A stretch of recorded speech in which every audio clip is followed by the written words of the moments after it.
আসসালামু আলাইকুম রহমতুল্লাহি ওয়া বারাকাতুহু। আজকের এই ভিডিওতে আমরা শবে কদরের যে দোয়াটা পড়তে হয়, অর্থাৎ রাসূলুল্লাহ সাল্লাল্লাহু আলাইহি ওয়াসাল্লাম আমাদেরকে যে দোয়াটা শিখিয়েছেন, এই দোয়াটা আমরা আজকের এই ভিডিওতে সহি শুদ্ধ করে অর্থ সহকারে শিখব। অর্থাৎ আপনারা রমজান মাসের 20 রোজার পর থেকে আপনারা এই দোয়াটা বেশি বেশি ইনশাআল্লাহ পড়বেন। তো চলুন শুরু করি। আল্লাহুম্মা ইন্নাকা এখন অবশ্যই ওয়াজিব গুণা করবেন।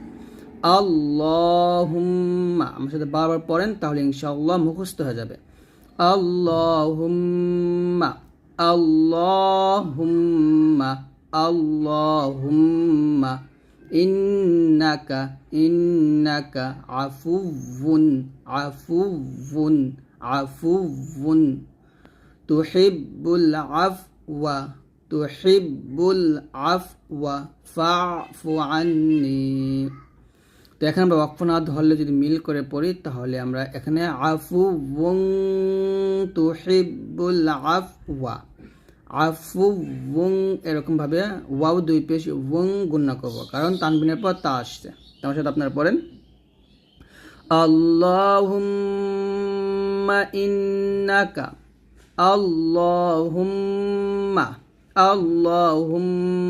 ইন্নাকা ইন্নাকা একসাথে আল্লাহুম্মা ইন্নাকা, আবার বলেন আল্লাহুম্মা ইন্নাকা আফুউন তুহিব্বুল আফওয়া একসাথে আফুউন তুহিব্বুল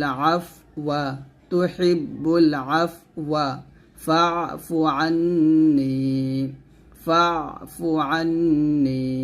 একসাথে আবার আল্লাহুম্মা ইন্নাকা আফুউন তুহিব্বুল আফওয়া ফা'ফু আন্নি। আবার আল্লাহুম্মা ইন্নাকা আফুউন তুহিব্বুল আফওয়া ফা'ফু আন্নি।